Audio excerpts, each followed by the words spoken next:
Hello friends, आज मैं बताऊंगा यदि गाय भैंस के थनों में घाव कटने फटने का इलाज। क्योंकि बहुत इस प्रकार के मेरे पास कॉल आ रहे थे कि सर आजकल जो गाय भैंस हैं उसके थनों में घाव हो जाते हैं, कट जाते हैं, फट जाते हैं, तो क्या कारण है इसका और हमें कौन सा इस तरह का ट्रीटमेंट करना चाहिए। तो आज की इसकी वीडियो के अंदर किस तरह के इंजेक्शन लगवाए जाने चाहिए आपके पशु में इस तरह की दिक्कत हो जाती है तो, और किस तरह के जो ऑइंटमेंट और पाउडर दे करके आप अपने पशुओं में होने वाले जो घाव है या कट फट जाते हैं तो इसका इलाज आप करवा सकते हैं। तो इसके लिए आज आपको मैं डिटेल से बताऊंगा। तो वीडियो लंबी भी होगी तो वीडियो को आप स्किप करके मत देखना, वीडियो को पूरी देखना। वीडियो पूरी देखेंगे आज आपको पूरा प्रॉपर नॉलेज मिल जाएगा। देखो, पशु में थनों में घाव होते क्यों हैं, कई कारण हो सकते हैं। यदि आपके पशु के थनों के अंतर्गत किसी भी तरह की कहीं चोट लग जाए तो भी घाव हो सकता है, या जैसे छोटा बछड़ा है, ताज़ा ब्याई हुई जो गाय भैंस है उसके अंदर भी ये दिक्कत सबसे ज़्यादा देखने को मिलती है। तो जैसे बछड़ा यदि दूध पीता है तो उसे के काटने से भी उसमें घाव हो जाते हैं, या अदर कई इस तरह की दिक्कत यदि पशु में हो जाती है, या ज़्यादा ठंडी हवा या सर्दी की वजह से भी आपके पशुओं के थन हैं वो कट फट जाते हैं, या और भी कई इस प्रकार का इन्फेक्शन यदि आपके पशु में हो जाए। किसी भी तरह का कोई भी इन्फेक्शन हो सकता है।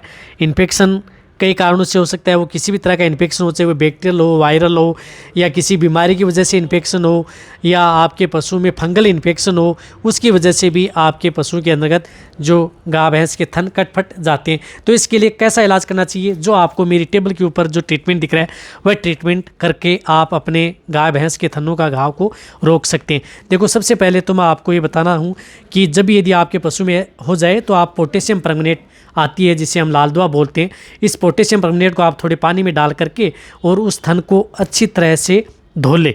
दूध निकालने से पहले भी धो लें और दूध निकालने के बाद में भी आप इस थन को अच्छी तरह से धो लें।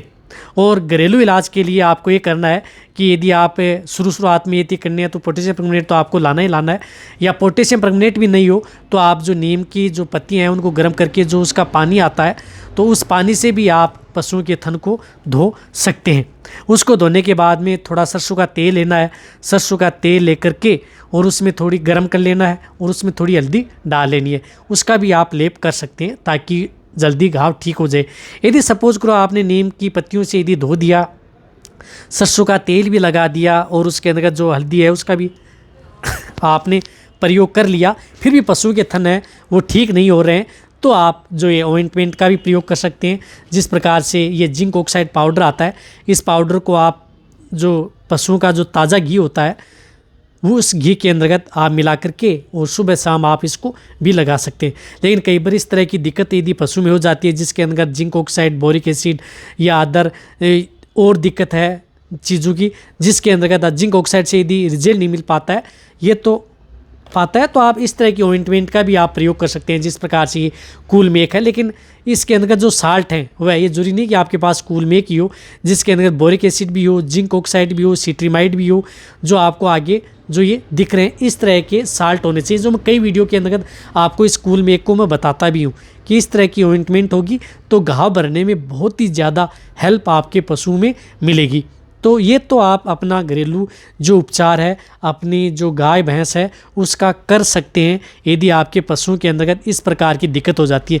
लेकिन फिर भी कई केस ऐसे होते हैं जिनमें पशुओं के थन हैं वो ठीक नहीं हो पाते हैं, इस तरह के ऑइंटमेंट भी आप लगा लेते हैं, ये भी कर लेते हैं, तो उसके अंतर्गत आपको इस तरह के इंजेक्शन आपको प्रयोग करवाने चाहिए। यदि आपके पास यदि कोई नज़दीक पशु चिकित्सक है तो आप उससे ये इंजेक्शन भी आप अपने पशुओं को लगवा सकते हैं। तो उसमें एंटीबायोटिक के तौर पर आप बेस्ट एंटीबायोटिक है स्ट्रेप्टोपेनिसिलिन, जिसे DCR बोलते हैं। ये 5 ग्राम, बड़े पशु हैं तो उनमें आप 5 ग्राम, अच्छा बॉडी वेट है तो 5 ग्राम आप इंट्रामस्कुलर ये इंजेक्शन उस पशु को ज़रूर लगवाएं। और ये इंजेक्शन कब तक लगाना है, कम से कम आपको लगातार 3 दिन तो उस पशु को लगवाएं ही लगवाएं। यदि आपको बहुत ज़्यादा इस प्रकार की कई बार बहुत ज़्यादा घाव हो जाता है पशु के थन के अंतर्गत तो वो ठीक नहीं हो पाता है, तो उसमें एंटीबायोटिक की बहुत ज़्यादा ज़रूरत पड़ती है, तो आप इस इंजेक्शन का प्रयोग अपने पशुओं में ज़रूर करवाएं। रही बात जो ये इंजेक्शन है ये प्रेग्नेंट पशुओं को भी लगाएंगे तो भी कोई दिक्कत नहीं है, यानी ये प्रेगनेंसी सेफ भी है। साथ साथ इसमें इस तरह की कई बार दिक्कत हो जाती है कि घाव हो जाते हैं, घाव होने की वजह से आपके पशुओं में जो दूध की मात्रा कम देता है, दर्द करता है, तो दर्द के लिए आप कोई एनाल्जेसिक इंजेक्शन है वह इंजेक्शन आप उस पशु को ज़रूर लगवाएं। जिस प्रकार से ये वेटाल्जिन है, ये वेटाल्जिन आप उस पशु को 20 ml इंट्रामस्कुलर ये इंजेक्शन भी उस पशु को ज़रूर लगवाना चाहिए यदि आपके पशु में इस प्रकार की दिक्कत है। क्योंकि कई बार पशुओं के अंदर का दर्द सूजन की वजह से आपका पशु है वो दूध निकालने में दिक्कत करता है, तो सूजन को रोकने के लिए कई प्रकार की सूजन आए या उसमें दर्द ना हो तो एनाल्जेसिक इंजेक्शन भी उस पशु को ज़रूर लगवाने चाहिए। रही बात ये इंजेक्शन भी प्रेग्नेंट पशुओं को लगा सकते हैं। जो मैंने ये इंजेक्शन लिए हैं ये इंजेक्शन आप प्रेग्नेंट पशुओं को भी लगवा सकते हैं, या नॉन जो दिक्कत है प्रेग्नेंट है तो या नॉन प्रेग्नेंट है तो भी आप इसका प्रयोग अपने पशुओं में करवा सकते हैं। साथ साथ इसमें CPM का भी बहुत बड़ा रोल होता है। तो क्लोरफेनेरमाइन मेलेट जिस प्रकार से ये कैडिस्टिन है जाइडस की, ये आप 10 ml से लेकर के 12 ml इंट्रामस्कुलर ये इंजेक्शन भी आप उस पशु को ज़रूर लगवाएं। ये इंजेक्शन भी बहुत ज़रूरी है। एक और बताना चाहता हूँ कि साथ साथ आप उन पशुओं को विटामिन A, D3, E के लिए जो विटामिन्स जो लिक्विड आते हैं, जिस प्रकार से ये वाइटम एच आती है या अदर कोई भी हो, इस तरह के जो लिक्विड हैं वह आप उस पशु को 20 ml कंटिन्यूटी देते रहें। क्योंकि कई बार आपके पशुओं के अंतर्गत विटामिन्स डेफिशिएंसी की वजह से इन पशुओं के जो थन के घाव कट फट जाना या और कोई दिक्कत है तो वो तुरंत ठीक नहीं हो पाते हैं, समय ज़्यादा लेता है। तो आप उसे विटामिन्स जो आती हैं लिक्विड वह आप उस पशु को 20 ml पर डे के हिसाब से लगातार 10 से 15 दिन आप उस पशु को ज़रूर दिलाएं यदि आपको अच्छा रिजल्ट लेना है। तो इससे क्या है कि आपके पशुओं का दूध में किसी भी तरह की कोई गिरावट नहीं आएगी। रही बात आपके पशुओं को रिजल्ट भी अच्छा मिलेगा।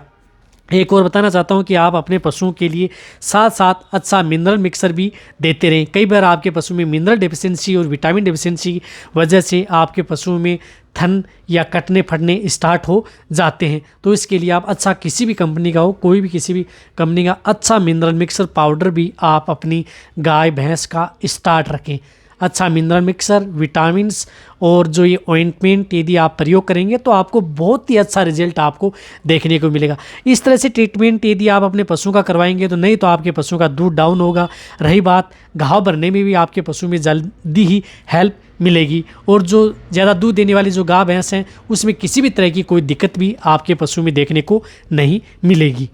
रही बात जो ये ट्रीटमेंट है ये पूर्णतः प्रेगनेंसी सेफ भी है। यदि आपको इसी तरह की यदि और जो पशु में किसी भी तरह की बीमारियों के बारे में ज़्यादा फैल रही हैं उसके बारे में वीडियो चाहिए तो नीचे जाके आप कमेंट में लिखिए। मेरी वीडियो को आप अपने दोस्तों के साथ, पशुपालकों के साथ और जितने वेटरनरी असिस्टेंट हैं उनके साथ आप इस वीडियो को जितना हो सकता है शेयर करें। मेरी वीडियो को आप लाइक करें और इस वीडियो को जितना हो सकता है आप शेयर कर दें। और चैनल को अभी भी यदि सब्सक्राइब नहीं किया तो सब्सक्राइब कर लें, क्योंकि इस चैनल पर बहुत ही अच्छी, सही और सटीक जानकारी आपको समय समय पर रोगों के बारे में, दवाइयों के बारे में, इंजेक्शनों के बारे में आपको ऐसे ही मिलती रहेंगी। इसी तरह से आप मेरी वीडियो देखते रहें, इसी तरह से आप मेरे को प्यार देते रहें। थैंक्स, धन्यवाद।